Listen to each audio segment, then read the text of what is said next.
My dear brothers and sisters, maawain at mahabagin ang Diyos.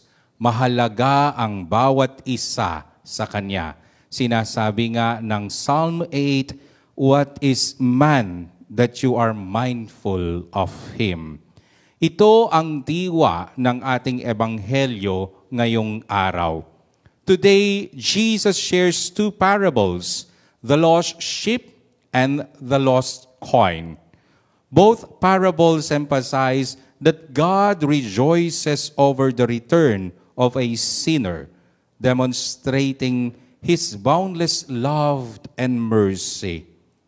Madalas itong ipinapaalala sa atin ni Pope Francis ang awa at habag ng Diyos. Di ba nga merong encyclical si Pope Francis, Misericordia Vultus, the face of God's mercy.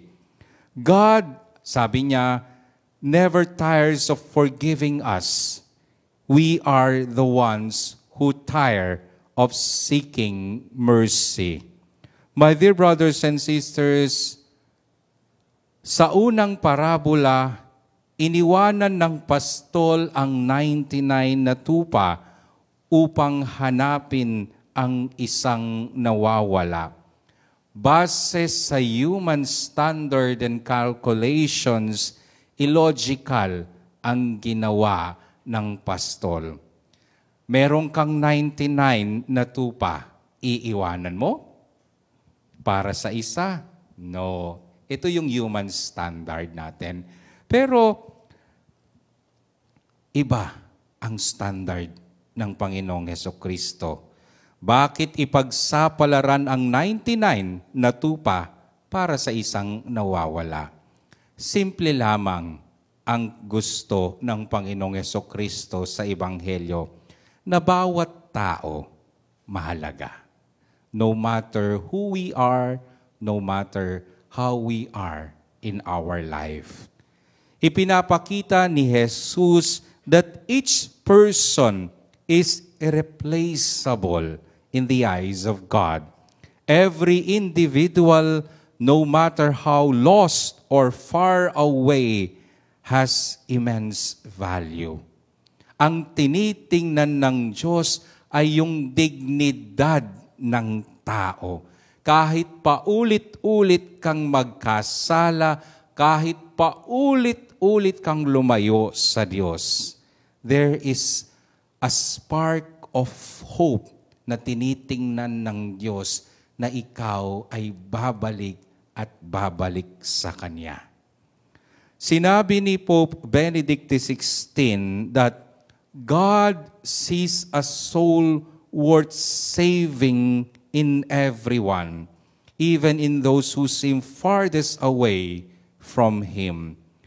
God's love, my dear brothers and sisters, goes beyond human calculation. He is willing to go to the ends of the earth to bring us back, no matter how far we have wandered.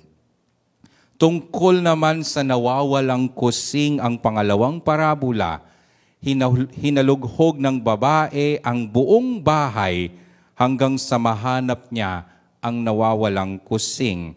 Ipinapakita sa parabolang ito na that God does not view anyone as insignificant. Sa atin, di ba? Piso. Pag nakakita ka ng piso ngayon, hindi mo napupulutin. Kasi para sa atin, wala nang value ang piso. Pero kailangan mo ng piso para mabuo ang 100. My dear brothers and sisters, the coin may seem small, yet to the woman, it is precious. Ibig sabihin nito, lahat ng tao ay mahalaga sa Diyos. Galak ang umalingaw-ngaw sa buong kabahayan nang makita ng babae ang nawawalang kusing. Kaya naman inanyayahan niya ang kanyang mga kaibigan at kapitbahay upang magdiwang. This reveals the joy in heaven over one sinner who repents, a joy shared by God and all the saints.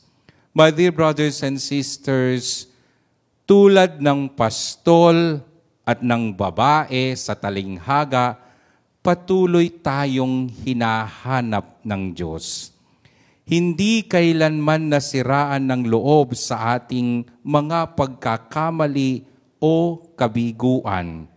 Gaano man kalayo ang nararamdaman natin sa Diyos, handa ang Diyos na magpatawad at ibalik tayo sa Kanyang sarili.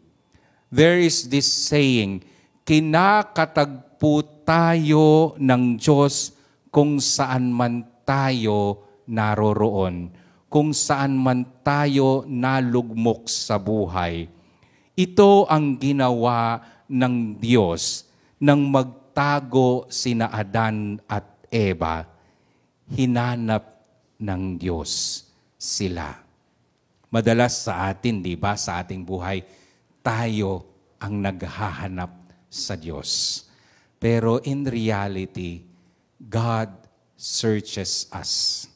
Hinahanap tayo ng Diyos para muli tayong ibalik sa Kanya. My dear brothers and sisters, ang hamon sa atin ngayong araw, tinatawag tayong hanapin ang mga nawawala sa ating pamilya, sa ating komunidad, sa ating trabaho.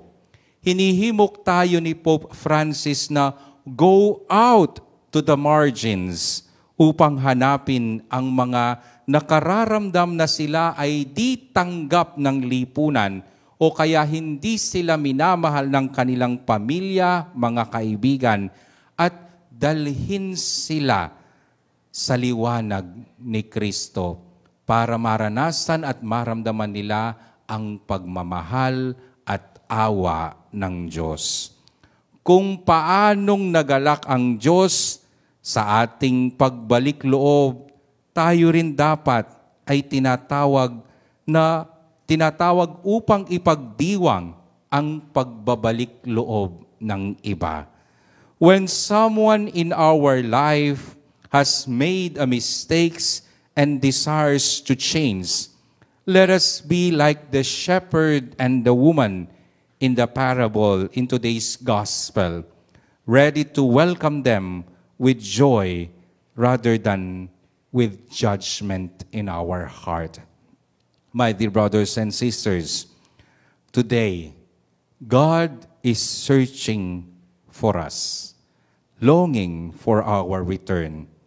Let us open our hearts to His mercy, knowing that when heaven itself rejoices when we come back to Him, and may we also be agents of that same mercy, bringing others back into the fold of God's love and mercy. My dear brothers and sisters, ang hamon sa atin, nahanap tayo ng Diyos ngayon, tayo naman, hanapin din ang nawawala sa ating pamilya, komunidad, sa trabaho, at dalhin sila sa liwanag ni Kristo.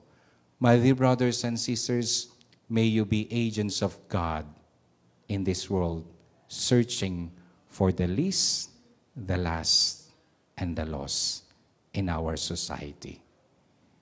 Amen.